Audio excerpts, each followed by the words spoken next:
Good morning, students. Hope you are all well and utilizing this lockdown period in a productive manner by being in touch with the studies.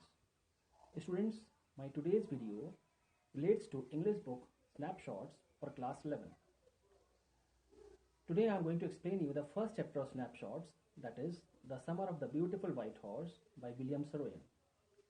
Let me brief you about William Saroyan, an Armenian American novelist and short story writer, born on 31 August 1908 and died on 18 May 1981. He was awarded Pulitzer Prize for Drama in 1940. In 1943, he won Academy Award for Best Story for film adaptation of his novel, The Human Comedy. Let's begin with the chapter. In the chapter, the story revolves around two poor Armenian boys, Murad and Aram. They are members of the Garoglanin family, and the hallmark of this tribe was trust and honesty. The story begins in a mood of nostalgia, means remembrance of the past, where Aram, the narrator, was then a boy of 9, and his cousin Murad, a more adventurous but slightly crazy fellow, was 13. You will come to know about the craziness of Murad later on in this chapter. The narrator remembers clearly the day when Murad came to his house at 4 in the morning and woke him up by tapping on the window of his room. Aram jumped out of the bed, and when he looked out of the window, he couldn't believe his eyes, because his cousin Murad was sitting on a beautiful white horse. Murad asked him to be quick if he wanted to ride. The narrator had a longing to ride, means he had a deep and intense desire to ride the horse. But his whole Garoglanian family was poor, though it was well known for its trust and honesty. The narrator knew that his cousin Murad couldn't have bought the horse, and if he couldn't have bought it, he must have stolen it. It means the narrator or Aram suspected Murad of stealing the horse because he couldn't have bought that horse. The narrator refused to believe he had stolen it because no member of the Garoglanian family could be a thief.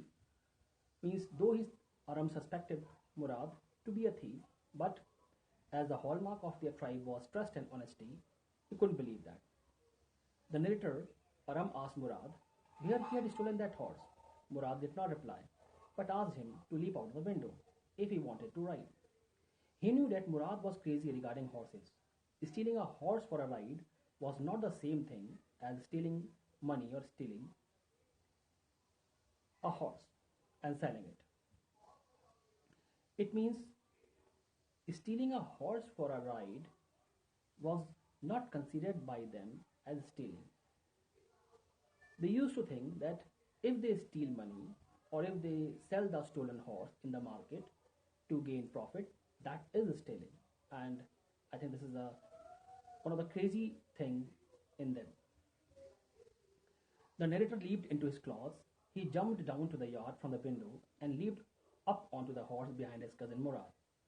From their house in Walnut Avenue, they reached Olive Avenue in less than 3 minutes. The horse began to trot as the air was fresh and lovely to breathe. Murad was considered one of the craziest members of their family. He began to sing, or rather, roar. It means he was shouting, but he considered his shouting as singing.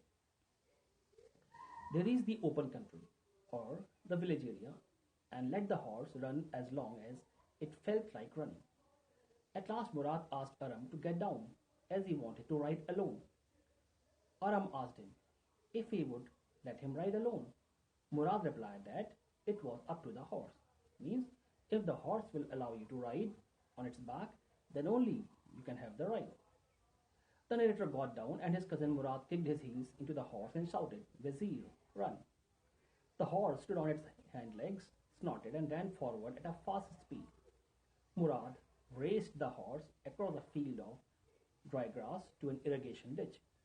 He crossed the ditch on the horse and 5 minutes later he returned. He was dripping wet. And you can well imagine why he was dripping wet. The sun was coming up.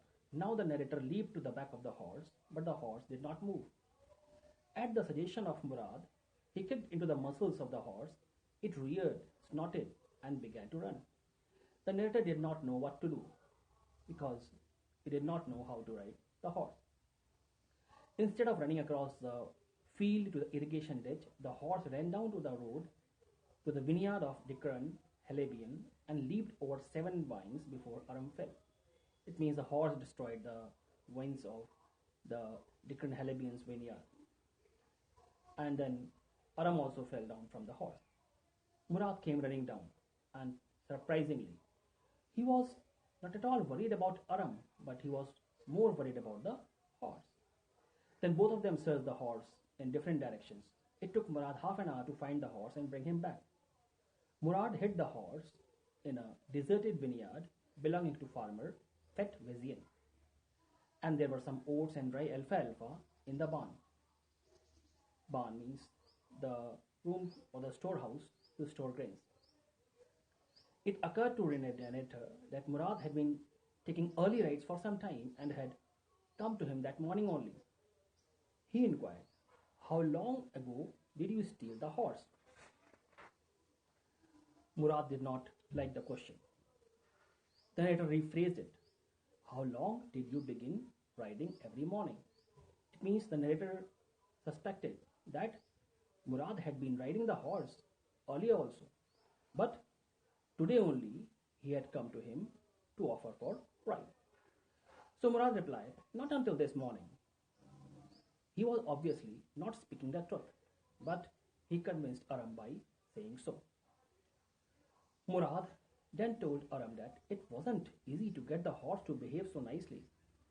At first, it wanted to run wild, but since he had a way with the horse, he developed an understanding with the horse. The narrator reached home and ate a hearty breakfast. So, again, a new crazy thing about Murad. He said that he had a way with the horse. That afternoon, his uncle Khosrow came to their house for coffee and cigarettes. Uncle Khosrow, new character in the story, and he was also the craziest member of the family. Though Uncle Khosrow had no blood relation with Murad, but due to craziness, he was considered the real uncle of Murad. So he had come to the parlor for coffee and cigarettes. While he was sipping coffee and smoking in the parlor, another visitor arrived. The latter was a farmer named John Byro. He was an Assyrian who, out of loneliness, had learned to speak Armenian. Means John Byro was an Assyrian. He belonged to Assyria, and he lived in Armenia, but he was feeling lonely as he was in Armenia and he did not know the language, so he learned how to speak Armenian. He was also served the coffee and tobacco. Sighing sadly, he said that his white horse, which had been stolen last month, was still gone. And now came out the craziness of Uncle Khusro. He said, "It's no harm, pay no attention to it." And he scolded John Byro for just a small loss. He was crying. Farmer John Byro was a large man with a gentle heart, and he had to walk 10 miles to reach there, and his left leg pained him. And the horse had cost him $60, and his saray was no good without a horse. Saray means pony or horse-driven cart. As soon as the farmer went away, Aram ran over to his cousin Murad's house and told him everything. He asked Murad not to return it till he learned to ride. Now, Aram also got a liking with the horse, and he requested Murad, "Please don't return the horse till I learn to ride." He suggested that we can keep the horse for a year or at least 6 months. Murad thought he was inviting a Garaglan family to steal. See, again the craziness gets reflected over here. Means though Murad had stolen the horse, but when Aram asked him that, "Yeah, can we keep the horse for a long time?" Murad got angry and he said that, "Do you want to say that I should steal? No, I belong to a Garaglanian tribe whose hallmark is trust and honesty."